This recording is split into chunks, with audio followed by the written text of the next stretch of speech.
चकली आणि इडलीच्या पात्रात ऐकून थोडंसं नवल वाटलं का? तर हे खरं आहे.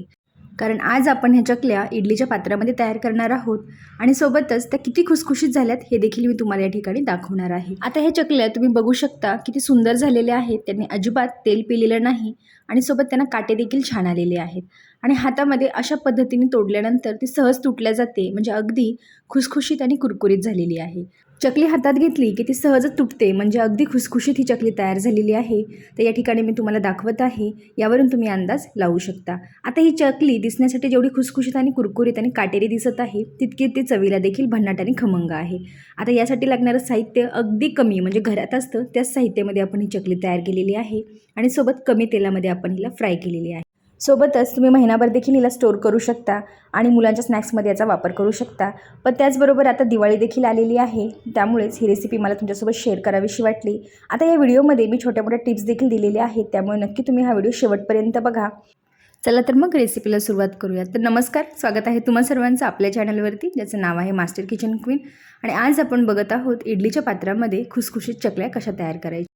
तर सुरुवातीला अशा पद्धतीचं एक भांडं आपल्याला घ्यायचं आहे आणि त्यामध्ये कॉटनचा एक रुमाल घालून घ्यायचा आहे.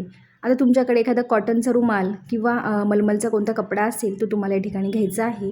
शक्यतो कॉटनचा एखादा स्वच्छ रुमाल घ्या जो की कोरडा असेल आणि तो अशा पद्धतीने आपल्याला इथे ठेवून घ्यायचा. त्यानंतर यामध्ये काही पिठं ॲड करणार आहोत. तर आपल्या घरामध्ये रेग्युलर जे तांदळाचं पीठ असतं, ज्याची आपण भाकरी वगैरे तयार करतो, तेच पीठ आपण या ठिकाणी वापरणार आहोत. तर 2 वाटी तांदळाचं पीठ मी घेतलेलं आहे आणि सोबतच 1 वाटी मैदा घेतलेला आहे. तर आजच्या चकल्या आपण मैदा आणि तांदळाच्या पिठापासून तयार करणार आहोत. तर 2 वाटी तांदळाचं पीठ आणि 1 वाटी मैदा घालून झालेलं आहे. थोडंसं मिक्स करून घेऊयात. आता या ठिकाणी मी मैदा वापरला, तुम्ही या ठिकाणी गव्हाचं पीठ देखील वापरू शकता. तर या ठिकाणी वाटीचं प्रमाण मी तुम्हाला सांगितलेलं आहे की एकाच वाटीने आपल्याला तांदळाचं आणि मैद्याचं पीठ दोन्ही देखील मोजून घ्यायचं आहे. तर 2 वाटी तांदळाच्या पिठाला 1 वाटी मैदा वापरला आणि त्यानंतर दाखवल्याप्रमाणे अशा पद्धतीने आपल्याला हे गाठोडं तयार करून घ्यायचं आहे किंवा पोटली तयार करून घ्यायची आहे. तर याला 2 गाठी मी मारून घेतलेल्या आहेत आणि अगदी मस्त असं याला बांधून घेतलेलं आहे, म्हणजे ते आपण सोडल्याशिवाय सुटणार नाही अशा पद्धतीचं आपण याला बांधून घेतलेलं आहे. आता कॉटनचा कपडा असल्यामुळे सहज ते बांधता आलं, त्यामुळे कॉटनचा रुमाल असेल तर तो तुम्ही या ठिकाणी यूज करायचा आहे. आता या ठिकाणी आपलं गाठोडं तयार झालेलं आहे. त्यानंतर आता चकल्यांसाठी आपण घेणार आहोत इडलीचं पात्र. आता इडलीच्या पात्रामध्ये मी 2 ग्लास पाणी घालून घेतलेलं आहे आणि त्यावरती अशा पद्धतीची आपली इडलीची जाळी ठेवून घेतलेली आहे. आता यामध्ये आपण ठेवणार आहोत आपलं तांदळाचं आणि मैद्याचं पीठ घालून तयार केलेलं गाठोडं आणि 20 मिनिटांसाठी झाकण लावून मीडियम गॅसवरती आपण याला थोडंसं वाफवून घेणार आहोत. तर या ठिकाणी मी हे गाठोडं अशा पद्धतीने इडलीच्या भांड्यामध्ये ठेवलेलं आहे आणि 20 मिनिटानंतर आपण याला थंड करून घेणार आहोत. आता हे ठेवल्यानंतर अजिबात आपल्याला याला पाण्याचा अंश लागू द्यायचा नाही. अगदी कोरडं पीठ आपल्याला या ठिकाणी निघालं पाहिजे, अशा पद्धतीचंच पीठ आपल्याला तयार करून घ्यायचं आहे. तर आपली 20 मिनिटं झालेली आहेत आणि 20 मिनिटानंतर थोडंसं गाठोडं थंड झाल्यानंतर याला मी काढून घेतलेलं आहे. तुम्ही बघू शकता अजिबात कुठेही आपला रुमाल ओला झालेला नाही, म्हणजेच अगदी कोरडं असं पीठ आपण तयार करून घेतलेलं आहे. जर हे पीठ ओलं झालं, म्हणजे वरच्या दिशेने जरी कपडा ओला झाला किंवा घामामुळे किंवा एखाद्या वेळेस पाण्याचा हात वगैरे लागला, तर आपण ज्यावेळेस चकल्या पाडतो त्यावेळेस मात्र आपल्याला अवघड जातं. त्यामुळे याला पाणी लागणार नाही याची काळजी या ठिकाणी घ्यायची आहे. थंड झाल्यानंतर गाठोडं सोडल्यानंतर तुम्ही बघू शकता याचा एक दगड तयार झालेला आहे, म्हणजे हे पीठ घट्ट स्वरूपाचं तयार झालेलं आहे. याला आपण एका प्लेटमध्ये काढून घेऊयात आणि याचे तुकडे करून घेणार आहोत. तर तांदळाचं आणि मैद्याचं पीठ जे आपण या ठिकाणी घेतलेलं होतं, ते पीठ आपण इडलीच्या पात्रामध्ये वाफवून घेतलं, त्यामुळे ते अगदी हलकं झालेलं असतं आणि त्यामुळेच आपले हे जे चकल्या आहेत अगदी हलक्या फुलक्या आणि खुसखुशीत कुरकुरीत तयार होतात. तर या ठिकाणी आणखी एक टिप मी तुम्हाला देईल की कोणत्याही पिठाच्या चकल्या करत असताना तुम्ही ते पीठ वाफवून जर घेतलं तर ते अगदी हलकं होतं आणि चकली कमी तेल पिते, अगदी कमी तेलात फ्राय होते, जास्त दिवस टिकते आणि अगदी हलकी फुलकी आणि खुसखुशीत तयार होते. आता दाखवल्याप्रमाणे चाकूच्या मदतीने या पिठाचे मी तुकडे करून घेत आहे, कारण त्याचा एक घट्ट असा गोळा तयार झालेला आहे. याला आपण मोकळं करून घेणार आहोत. तर हे 2 पद्धतीने आपण मोकळं करू शकतो. एक म्हणजे मिक्सरच्या भांड्यामध्ये याला असं घालून घ्यायचं आणि मिक्सरला फिरवून त्याच्या गाठी फोडून घ्यायच्या, किंवा आपल्याकडे जो खलबत्ता किंवा वरवंटा असतो त्याच्या दांड्याने देखील तुम्ही याला फोडू शकता, किंवा आपल्या उकळीचा दांडा असतो त्याच्याने देखील याला तोडून छानपैकी बारीक असं करून घ्यायचं आणि त्यानंतर आपले पीठ चाळायच्या चाळणीने चाळून घ्यायचं. तर या ठिकाणी मी मिक्सरचा वापर केलेला आहे. तुम्हाला जी पद्धत सोपी वाटेल त्या पद्धतीने तुम्ही याच्या सर्व गाठी फोडून घ्यायच्या आहेत. आता या ठिकाणी तुम्ही पीठ बघू शकता, मी मिक्सरला काढून घेतल्यानंतर अगदी छान पद्धतीचं तयार झालेलं आहे. आता यामध्ये आपण काही मसाले ॲड करणार आहोत. तर सुरुवातीला आपण यामध्ये घालूयात अर्धा चमचा ओवा. तर ओव्याचं प्रमाण तुम्ही कमी जास्त तुमच्या आवडीनुसार करू शकता. त्यानंतर घातला छोटा 1 चमचा लाल तिखट, तिखटाचं प्रमाणही तुम्ही तुमच्या आवडीनुसार घ्यायचं आहे. त्यानंतर घालूया थोडंसं हिंग, 1 चमचा कलोंजी, तर ही काळे तीळ म्हणून देखील ओळखलं जातं. या ठिकाणी तुम्ही कलोंजीच्या ऐवजी पांढरे तीळ देखील घालू शकता. सोबत घातलं चवीपुरतं मीठ, अर्धा चमचा जिरा पावडर. आता या ठिकाणी तुम्ही या पिठांमध्ये हवे ते तुमच्या आवडीनुसार मसाले ॲड करू शकता. जिरा पावडर घातल्यानंतर तुम्ही धना पावडर देखील ॲड करू शकता, हळद देखील ॲड करू शकता किंवा या ठिकाणी तुम्ही चकली मसाल्याचा वापर देखील करू शकता. आता त्यानंतर आपल्या घरामध्ये जो रेग्युलर चमचा असतो, ज्याने आपण पोहे वगैरे खातो, त्या चमच्याने 2 चमचे कडकडीत गरम तेल यामध्ये मी घालून घेतलेलं आहे आणि हाताने छान आपण मिक्स करून घेतलेलं आहे. तर या अर्धा किलोच्या आसपास आपलं हे पीठ तयार झालेलं आहे. तर त्यासाठी मी 2 चमचे तेल वापरलेलं आहे. 1 किलोसाठी तुम्ही 4 चमचे तेल वापरायचं आहे. तर अशा पद्धतीचं प्रमाण घेऊन जर तुम्ही चकली तयार केली तर तुमची चकली कुठेच फसणार नाही आणि अगदी खुसखुशीत होईल आणि कमी तेल पिईल आणि तेलामध्ये विरघळणार देखील नाही.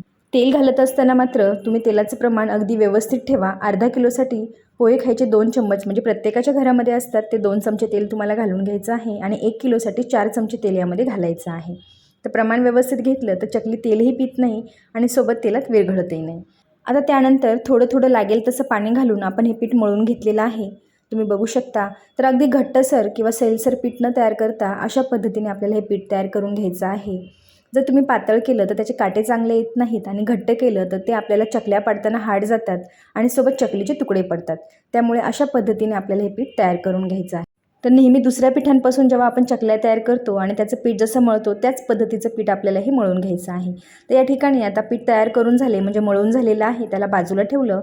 एकीकडे गॅसवर मी तेल गरम करण्यासाठी ठेवलेलं आहे आणि आपल्याला चकल्या पाडण्यासाठी जो सोऱ्या लागतो किंवा चकलीचा साचा लागतो तो देखील मी या ठिकाणी क्लीन करून घेतला आणि त्याला थोडंसं तेल लावून घेतलेलं आहे म्हणजे पीठ त्याला चिटकून बसत नाही. त्यानंतर अशा पद्धतीने थोडासा गोळा घ्यायचा, त्याला लांबट आकार द्यायचा आणि आपल्या ह्या साच्यामध्ये किंवा सोऱ्यामध्ये घालून घ्यायचा आहे आणि पूर्णपणे भरून झाल्यानंतर आपण हा साचा बंद करूयात आणि याच्या चकल्या तयार करून घेऊया. आता ज्यावेळेस आपण चकल्या पाडत असतो त्यावेळेस सर्व चकल्या एकसारख्या दिसाव्या किंवा एकाच साईजमध्ये एकाच आकाराच्या तयार व्हाव्या त्यासाठी काय करायचं, आपल्या घरामध्ये ज्या एकसारख्या वाट्या किंवा प्लेट्स असतील त्याचा वापर या ठिकाणी आपल्याला करायचा आहे.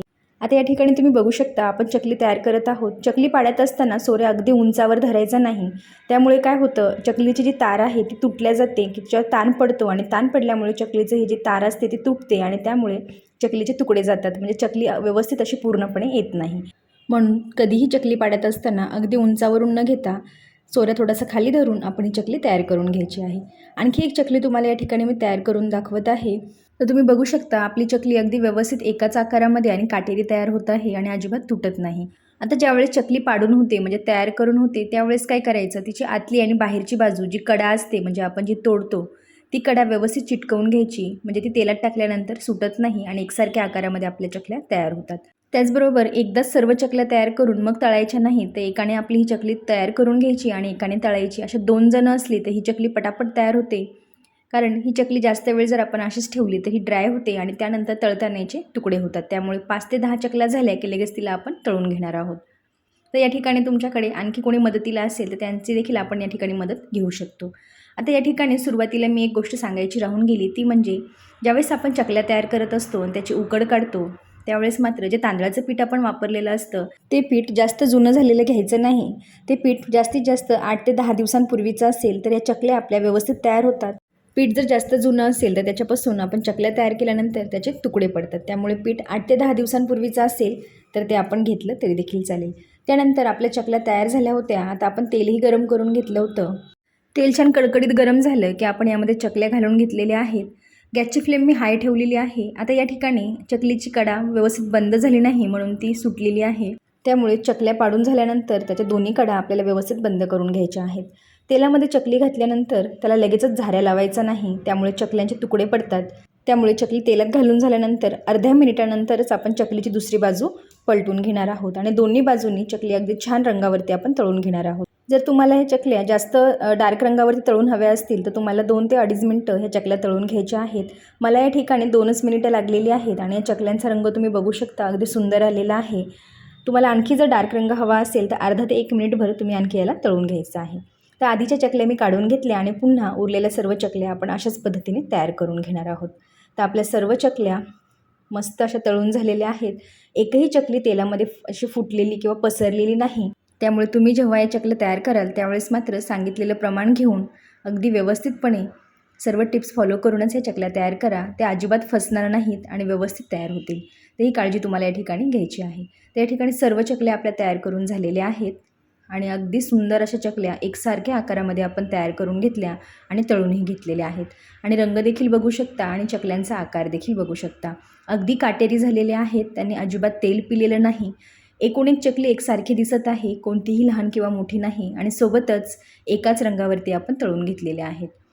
तर या ठिकाणी 3च वाटी पिठांपासून आपण एवढ्या साऱ्या चकल्या तयार केलेल्या आहेत आणि सोबतच आजच्या व्हिडिओमध्ये ह्या चकल्या तयार करण्यासाठी खुसखुशीत आणि कुरकुरीत व्हाव्या त्यासाठीच्या भरपूर अशा टिप्स देखील मी तुम्हाला दिलेल्या आहेत. आता या ठिकाणी तुम्ही बघू शकता चकली हातात घेतल्यानंतर तिचं तेल अजिबात आपल्या हाताला लागत नाही, म्हणजे ही अजिबात तेलकट झालेली नाही. आता ती खुसखुशीत आहे की नाही हे देखील मी तुम्हाला दाखवत आहे.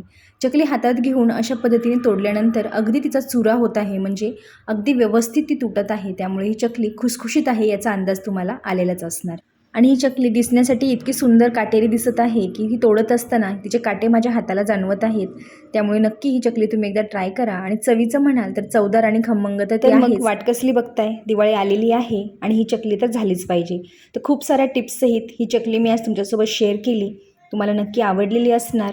तर अगदी खुसखुशीत आणि कुरकुरीत चकली कशी तयार करायची ही संपूर्ण रेसिपी आणि सोबत टिप्स मी तुम्हाला दिलेल्या आहेत. तुम्ही त्या फॉलो करून जर तुम्ही पहिल्यांदा जरी हे चकल्या तयार केल्या तरी देखील त्या कुठेच फसणार नाहीत, अगदी व्यवस्थित बनतील. तर आजचा व्हिडिओ तुम्हाला नक्कीच आवडला असणार. व्हिडिओ आवडला असेल तर लाईक आणि शेअर करा. सोबत चॅनलवर नवीन असाल तर सबस्क्राईब करायला विसरू नका. पुन्हा भेटू एका छानशा व्हिडिओसोबत. तोपर्यंत मस्त खा आणि स्वस्त राहा.